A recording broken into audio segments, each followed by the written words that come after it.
नमस्कार सम्पूर्ण अभिभावक तथा शिक्षकज्यूहरू। आज हामी हाम्रो मन्टेश्वरी कक्षामा साना नानी बाबुहरूले कसरी उत्साहका साथ लेख्न सिक्दैछन् भन्ने रमाइलो क्षणहरू हेर्दैछौँ। साना हातहरूमा पेन्सिल समातेर उनीहरू आफ्नो सिकाइ यात्राको सुरुवात गर्दैछन्।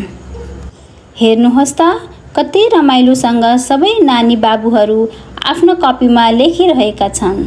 आजको सिकाइको पहिलो अक्षर हो ए फर एप्पल।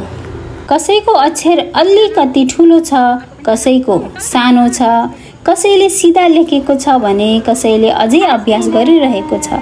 तर सबैभन्दा सुन्दर कुरा के हो भने उनीहरू सिक्न प्रयास गरिरहेका छन्। सिकाइको सुरुवात सधैँ सानो कदमबाट हुन्छ। आजको यो सानो अक्षर भोलिको ठुलो ज्ञानको आधार बन्छ। हाम्रो मन्टेश्वरी शिक्षाको विशेषता नै खेल्दै रमाउँदै सिकाउनु हो। यहाँ पढाइ केवल किताबमा सीमित हुँदैन।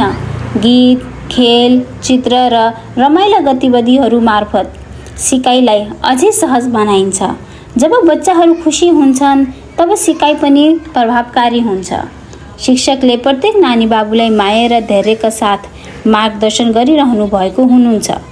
कसैले अक्षर बिर्सियो भने फेरि सम्झाइन्छ, कसैले राम्रो लेख्यो भने प्रशंसा गरिन्छ।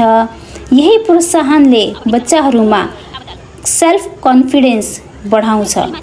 वाह, हेर्नुहोस् त साना हातहरूले लेखेका यी अक्षरहरू कति प्यारा देखिएका छन्।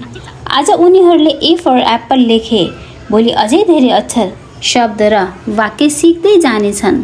हरेक बच्चाको सिक्ने गति फरक हुन्छ, तर सही मार्गदर्शन र माया पाएपछि सबैले आफ्नो क्षमता अनुसार प्रगति गर्दछन्।